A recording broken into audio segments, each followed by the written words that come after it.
Many allergens bind hydrophobic molecules. This protocol enables the complete removal and replacement of these ligands, allowing us to study their impact on structure and immunogenicity in a systematic manner. The use of reverse phase HPLC coupled with thermal annealing has two advantages.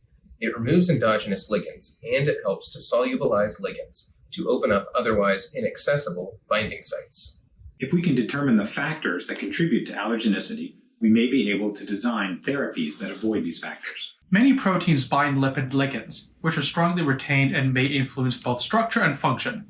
Our method allows the systematic study of these interactions. The limited solubility and accessibility of many lipid cargoes may inhibit the loading process. Be sure to take care when preparing these ligands and to consider the need for system-specific adaptations. As working with hydrophobic and insoluble ligands is an adjustment for some allergists and biochemists, it can be useful to see what the samples look like at different stages.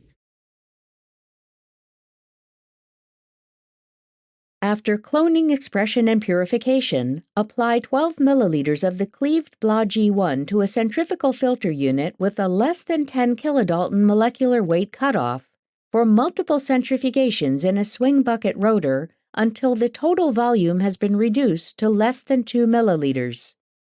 Load the resulting concentrate onto a 250 by 10 millimeter HPLC system equipped with a C18 reverse phase chromatography column equilibrated with 97% buffer A and 3% buffer B.